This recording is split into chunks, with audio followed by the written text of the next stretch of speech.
Hello everyone. இன்னைக்கு லெசனில் ஃபோனில் அஃபீஷியல் கால்ஸ் எல்லாம் நம்ம பேசும்போது என்ன மாதிரியான கேள்விகள் என்ன மாதிரியான பதில்கள்லாம் சொல்ல வேண்டியிருக்கோம் அப்படின்னு சொல்லிட்டு பார்க்கலாம். ஃபோனில் இங்கிலீஷில் பேசுகிறதுக்கு இந்த லெசன் உங்களுக்கு ரொம்பவே ஹெல்ப்ஃபுல்லாக இருக்கும்.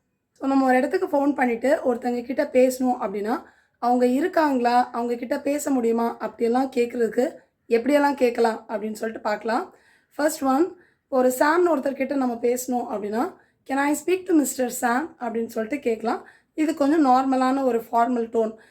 சாம்னு நீங்கள் ஒருத்தர்கிட்ட பேசணும் அப்படின்றப்போ ரொம்ப நார்மலாக ஃபார்மலாக கேட்குறதுக்கு can I speak to mister சாம் அப்படின்னு கேட்கலாம்.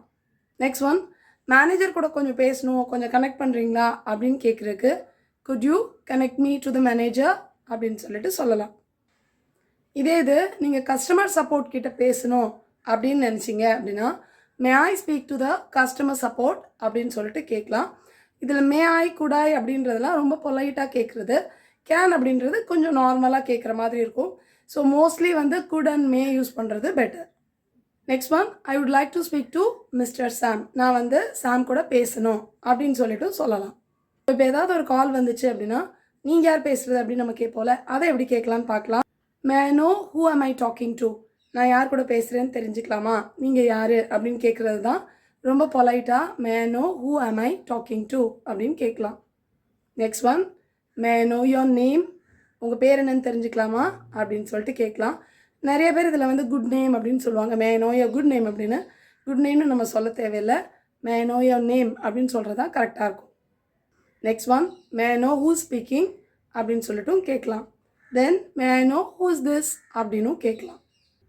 ஸோ அவங்க பேர் சொன்னாங்க அப்படின்னா சில நேரம் அவங்க பேர் நமக்கு சரியாக புரியலை, யார் பேசுனாங்க, யார் கூப்பிட்ருக்காங்க நம்ம எழுதி வைக்க வேண்டியிருக்கு அப்படின்னா can you spell your name please அப்படின்னு சொல்லிட்டு கேட்கலாம். உங்களோட நேமை நீங்கள் ஸ்பெல் பண்ணுறீங்களா, அப்போ அவங்க ஸ்பெல்லிங் சொல்லும்போது நம்ம எழுதி வச்சுக்கலாம். So can you spell your name please அப்படி கேட்கலாம். இல்லைனா could you spell your name please அப்படின்னு கேட்கலாம். நெக்ஸ்ட் ஒன், எங்கேருந்து பேசுகிறீங்க அப்படின்னு கேட்குறதுக்கு where are you calling from அப்படின்னு சொல்லிட்டு கேட்கலாம். நெக்ஸ்ட் ஒன், நான் இப்போ கஸ்டமர் சப்போர்ட்லேருந்து பேசுகிறேன் அப்படின்னு சொல்கிறதுக்கு I am calling from customer support அப்படின்னு சொல்லிட்டு சொல்லலாம். நிறைய நேரம் நம்ம பார்த்தோம் அப்படின்னா ஐன்னு சொல்ல மாட்டாங்க, வின்னு சொல்லுவாங்க. ஸோ ஒரு பேங்க்லேருந்து பேசுகிறாங்க அப்படின்னா we are calling from American bank அப்படி சொல்லுவாங்க.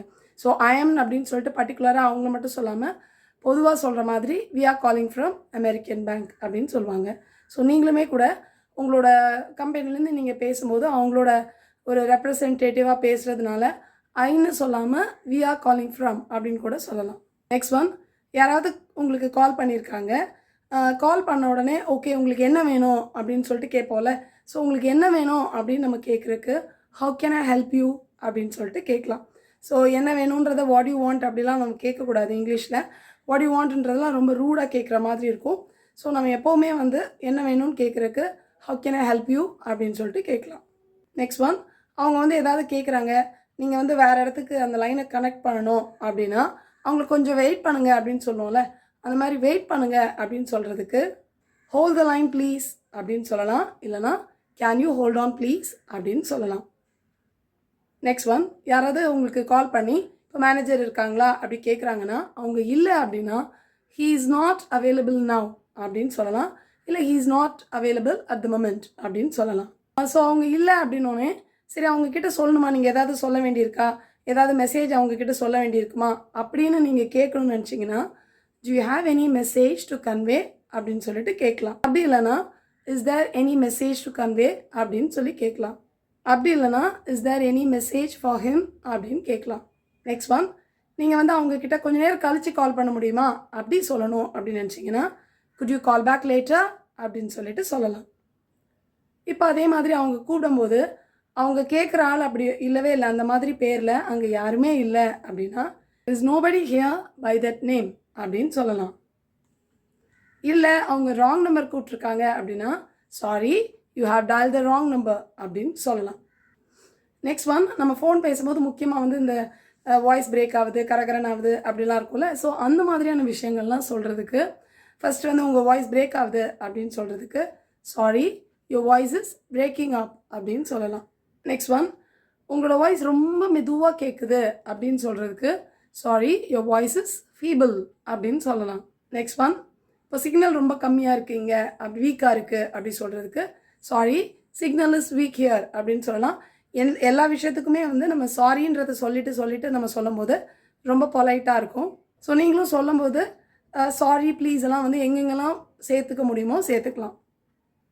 நெக்ஸ்ட் ஒன், இப்போ அவங்க பேசுகிறது வந்து உங்களுக்கு சரியாக கேட்கல இல்லை புரியலை அப்படின்னா sorry I tent get you அப்படின்னு சொல்லலாம். அதாவது அவங்க ஏதோ ஒரு கேள்வி கேட்குறாங்க, அவங்க என்ன கேட்குறாங்கன்றது உங்களுக்கு புரியவே இல்லை அப்படின்னா sorry I tent get you அப்படின்னு சொல்லலாம்.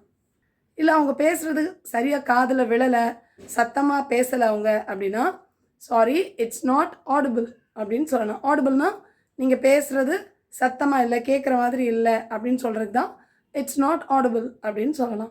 நெக்ஸ்ட் ஒன், சிம்பிளாகவே இப்போ வந்து அவங்க வந்து பேசும்போது சரியாக கேட்கல அப்படின்னா சாரி அப்படின்னு கூட சொல்லலாம், இல்லைனா பாடன் அப்படின்னு சொல்லலாம். இப்போ இந்த சாரி பாடன்லாம் வந்து நம்ம சொல்கிற டோனை பொறுத்து தான் நம்ம வந்து என்ன சொல்கிறோன்னு அவங்களுக்கு புரியும். நீங்கள் ப்ளைனாக அவங்க சொல்லும்போது சாரி அப்படின்னு சொன்னீங்கன்னா நீங்கள் எதுக்கு சாரி சொல்கிறீங்கன்னே அவங்களுக்கு தெரியாது. ஸோ அவங்க சொல்லும்போது சாரி அப்படின்னு ஒரு கேள்வி மாதிரி ஒரு டோனில் நீங்கள் கேட்டிங்கன்னா ஓகே நீங்கள் சொன்னது அவங்களுக்கு சரியாக புரியலை அப்படின்னு அவங்க புரிஞ்சுப்பாங்க. அப்படி இல்லைனா பாடன் அப்படின்னு சொல்லிட்டு சொல்லலாம், இல்லைனா ஐ பெக் யூ பாடன் அப்படின்னு சொல்லலாம்.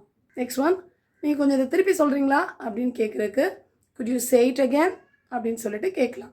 நெக்ஸ்ட் ஒன், இப்போ நம்ம ஏதாவது அவங்கக்கிட்ட சொல்லணுமா அப்படிலாம் கேட்டால் எனக்கு கால் பண்ண சொல்லுங்கள் அப்படின்னு சொல்லுவோம்ல, அந்த மாதிரி சொல்கிறதுக்கு please ask him to call me back அப்படின்னு சொல்லிட்டு சொல்லலாம்.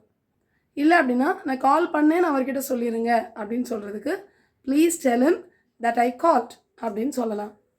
ஸோ இப்போ பார்த்த இந்த கேள்வி பதில்கள் எல்லாம் ஃபோனில் ரொம்ப பேசிகிட்டே இருக்கிறவங்களுக்கு, அதாவது ஆஃபீஸில் நிறைய ஃபோன் கம்யூனிகேஷன் இருக்கிறவங்களுக்கு ரொம்ப ரொம்ப ஹெல்ப்ஃபுல்லாக இருக்கும். ஸோ உங்கள் ஃப்ரெண்ட்ஸ் எல்லாருக்கும் இந்த வீடியோவை மறக்காமல் ஷேர் பண்ணுங்கள், அவங்களுக்கு ரொம்ப ரொம்ப ஹெல்ப்ஃபுல்லாக இருக்கும். I'll meet you in the next lesson. Thank you. Bye.